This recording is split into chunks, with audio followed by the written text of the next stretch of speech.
আমার মাকে আমি হারিয়েছি, মাকে আমার শেষ দেখাটাও দেখতে পারিনি। তো এই ফেসিসের কারণে এবং অনেক সময় বাংলাদেশে মানুষ কথা বলতে পারে না, আমাদের নেতাকর্মীরা বিভিন্ন কারণে, এই সরকারের নির্যাতনের কারণে, এই ফেসিস সরকারের। তখন আমরা ওখানে তো আমাদের জেলের ভয় ছিল না, আমাদের পুলিশের হয়রানি ছিল না, আয়নাগরের ভয় ছিল না, গুমের খুনের ভয় ছিল না।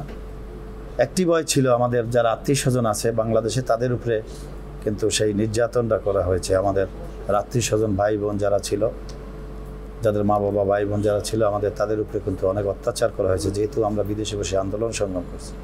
আমার বাড়িতেও, গ্রামের বাড়িতেও 2-3 বার পুলিশ হানা দিয়েছে এবং আমাদের ডিজি5 লোকজন আমার ঢাকার বাসায় অনেকভাবে যে নির্যাতন এবং হয়রানি স্বীকার করছে।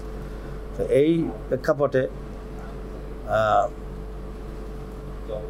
আমরা যখনই শেখ হাসিনা, বিশেষ করে আমি নিউ ইয়র্কে দায়িত্বরত ছিলাম একটি সাংগঠনিক দায়িত্বে, তাছাড়া আমেরিকার সমস্ত জায়গায়, সমস্ত স্টেটের যে আমাদের কমিটিগুলি আছে, সমস্ত সভাপতি সেক্রেটারি সহ যারা এই কমিটিগুলি যে যত নেতৃবৃন্দ আছেন, সবাই ঐক্যবদ্ধ প্রচেষ্টায় আমরা যতবারই শেখ হাসিনা জাতিসংঘের অধিবেশনে গেছেন, নিউ ইয়র্কে, ওয়াশিংটন ডিসিতে গেছেন, জানেন আমরা কিছুদিন তার বিদায় হওয়ার 1 বছর আগে 2023 পহেলা মে ওয়ার্ল্ড ব্যাংকে একটি উৎসবের খুশি হবে নগদে বেশি, কারণ ঘন্টায় ঘন্টায় আছে গিফট জেতার সুযোগ।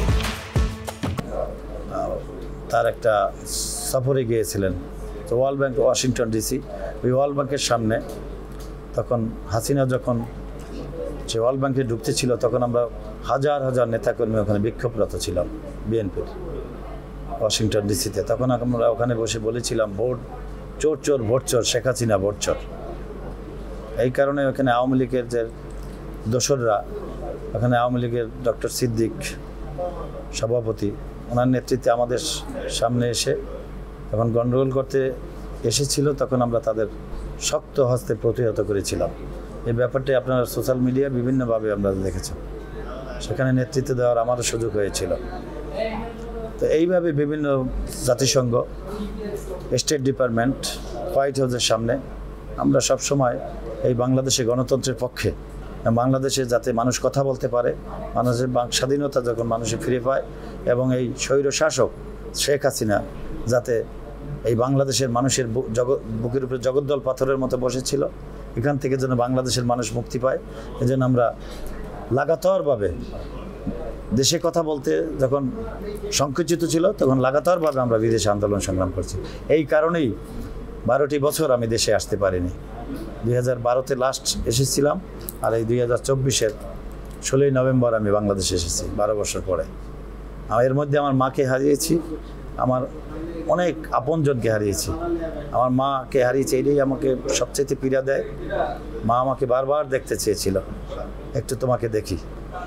আমি ভিডিওতে কথা বলতাম, মা বলতো তোমাকে তো আমি ধরে দেখতে পারি না, ছুঁয়ে দেখতে পারি না। এইটাই সবচাইতে আমাকে সবসময় পীড়া দেয়, এবং সবসময় আমি এইটাই আমার বেশি ওঠে, যেন আমার মাকে আমি হারিয়েছি, মাকে আমার শেষ দেখাটাও দেখতে পারিনি। তো এই ফেসিসের কারণে